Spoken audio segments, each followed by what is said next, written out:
ভাবুন তো, মাত্র একটা ঘুষি। কি করে একটা সাধারণ ঘুষি একজন রাজকুমারের পরিচয়, তার ভবিষ্যৎ মানে সবকিছু একদম ওলটপালট করে দিতে পারে? চলেন, আজকের এই আলোচনায় আমরা ঠিক সেই মারাত্মক মুহূর্তটার গভীরে যাই। গল্পটা এমন একজন রাজকুমারের, যার কোনো কিছুর অভাব ছিল না, কিন্তু সে নিজেই জানত না তার আসল পরিচয়টা কি। ইনি হচ্ছেন মুসা, আর তার জীবনে এমন একটা মোড় আসতে চলেছে যা কেউ কোনোদিন কল্পনাও করতে পারেনি। তো গল্পের শুরুটা হচ্ছে রাজপ্রাসাদের সেই জাঁকজমক আর বিলাসিতার ভেতর থেকে, যেখানে মুসার জীবনটা ছিল বলতে পারেন একটা সোনার খাঁচার মতো। মুসার ছোটবেলাটা কেটেছে এমন এক পরিবেশে যেখানে সোনা, ঐশ্বর্য এগুলোর কোনো কমতিই ছিল না। চারিদিকে শুধু সোনারূপার ঝলকানি। এই যে রাজকীয় বিলাসিতা, এটাই যেন তার আসল পরিচয়টাকে একটা পর্দার আড়ালে ঢেকে রেখেছিল। তাকে বড়ই করা হয়েছিল সব রকম আরামায়েশের মধ্যে। আর হবেই বা না কেন, স্বয়ং ফেরাউন তাকে একেবারে নিজের সন্তানের মতো করেই লালন পালন করছিলেন।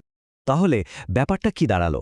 ফিরাউনের প্রাসাদে তিনি একটা বিশেষ সুবিধাপ্রাপ্ত জীবন কাটাচ্ছেন, অথচ নিজের আসল বংশপরিচয় সম্পর্কে কিছুই জানেন না। আর ঠিক এখানেই একটা অদ্ভুত ব্যাপার লুকিয়ে আছে, মানে একটা পূর্বাভাসের মতো।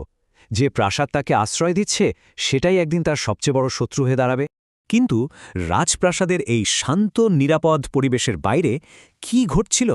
আচ্ছা, চলুন এবার সেই ঘটনাটার দিকে যাওয়া যাক, যা মুসার জীবনটাকে একেবারে আমূল বদলে দেবে।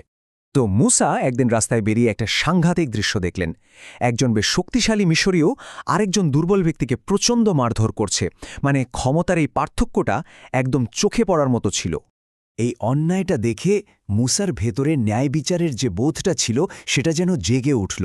তিনি আর নিজেকে সামলে রাখতে পারলেন না, এগিয়ে গেলেন হস্তক্ষেপ করতে।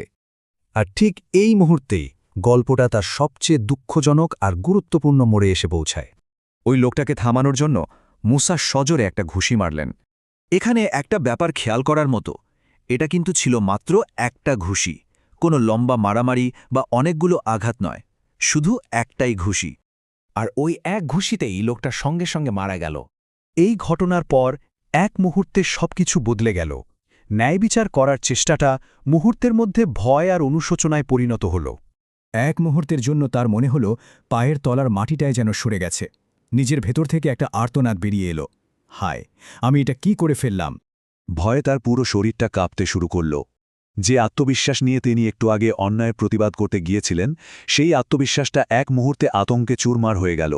আর এখানেই গল্পের সবচেয়ে বড় আর অদ্ভুত টুইস্টটা আসে। একবার ভেবে দেখুন কি অদ্ভুত পরিহাস। যে প্রাসাদটা ছিল তার আশ্রয়ে, তার চেনা জগৎ, সেই প্রাসাদই এখন তার জন্য সবচেয়ে বড় বিপদ।